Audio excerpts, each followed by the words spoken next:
because it's, we've had guests talk about this every so often, and we have different people talk about different things and how we're going to do it. But as Africans, how do we get rid of imperialism? How do we get rid of because we are colonized in the head, mentally, psychologically, and physically. So how do we break it down? Where do we start? Well, it's a couple of things. One, we should not underestimate the kind of thinking that's already on the continent.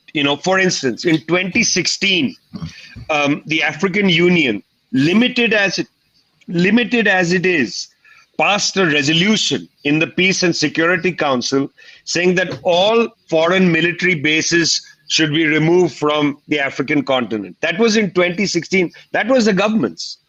But they didn't act on it, until the people rose up in the Sahel, in Burkina Faso and so on. And when they rose up in the Sahel and they said the French go, then even in Cote d'Ivoire, government put in by the French, the French attacked Cote d'Ivoire to put the government in.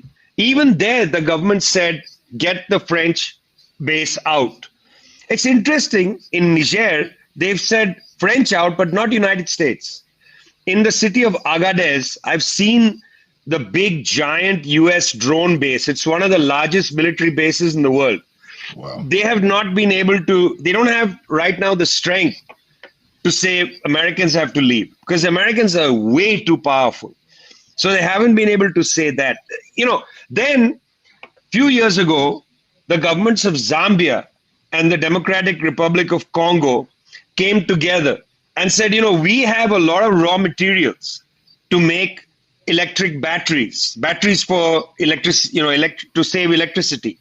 So the DRC and Zambia produces some of the world's best raw copper. They created a deal to say, let's build an African battery. And this was towards building an African electric car, which is super possible. Like, why not? Why not have an African electric car? The Chinese built electric cars basically from scratch. I think the company is called YDB or YRB. They built these brands by themselves. In Bolivia, the Bolivians, with some help from the Chinese, built a Bolivian electric car. Take some help technologically from the Chinese, they will transfer the technology. You've got engineers in the DRC, in Zambia, in Zimbabwe, build an electric car. When this started to happen, the United States government got involved. Mr. Anthony Blinken got involved. And they said, no, let's not just have a Zambia DRC agreement. Let's have a Zambia DRC US government agreement so that the US is involved. And, there was not enough strength in the Democratic Republic of Congo and in Zambia to tell the United States to, I don't know what words to use in the show here, but basically to F off. Yeah, exactly. They didn't have the political strength. And that's what we need to produce. It's not that these ideas aren't there. People are already discussing, let's create an African car. Let's have an African monetary system. Why don't we think of an African currency? African monetary system has been on the table since 1980. The plan of Lagos, for instance, Lagos, Nigeria, there was a very important meeting. If you're interested, people should go and read. You can find it online. The plan of Lagos, Nigeria. Yeah. Read the plan of Lagos. Back in the 1980s, there was a debate and discussion, create an African monetary system, create an African monetary fund. Don't have to have the IMF. Create a sovereign wealth fund for some of the major mineral exporting countries, raise the price of minerals, create an African currency for inter-African trade and so on. Yeah, this is all on the table. It's not that we need to give ideas. It's that the governments and people don't right now have the strength fully to combat. Okay, they can combat the French, it's a weaker country, but to combat the United States, to take that tooth out, that toothache, it's sitting in there, and it's more painful to take the tooth out than to leave it there. You understand?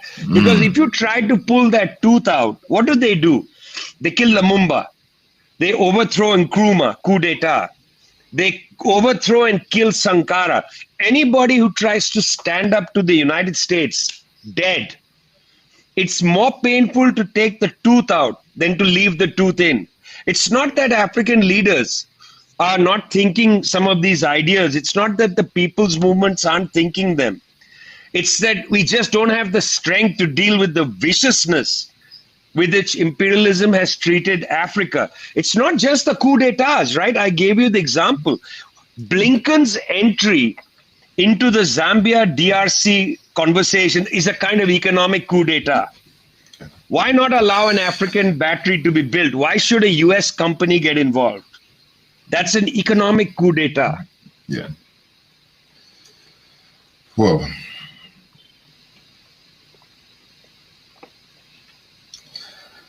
Okay, Vijay.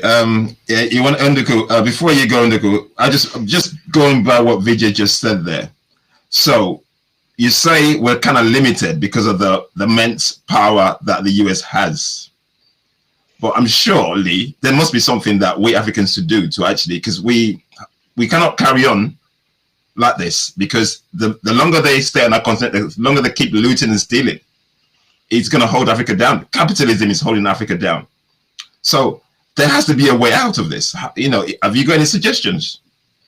Well, the first suggestion is the African people have stood up in Burkina Faso, Niger, and Mali. We have to defend those people, their struggle, you know, against the lies that want to portray them merely as military dictatorships, this, that, and the other. I mean, when Ibrahim Traore went to Ghana, to Accra, for the inauguration of John Manama as the new president of Ghana, at the big ceremony after the swearing in, heads of state went to congratulate on stage the new president. When Ibrahim Traore went up there, he got the loudest cheer from the crowd. He was a hero.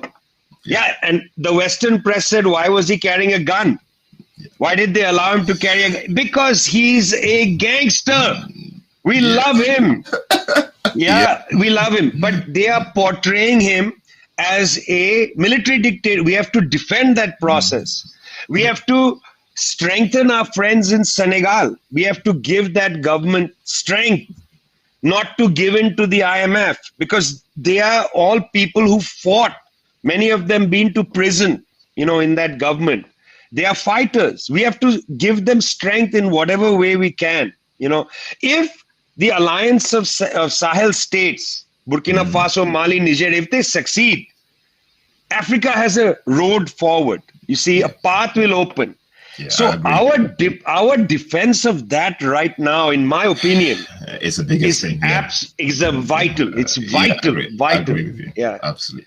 I agree. Okay, Unduku.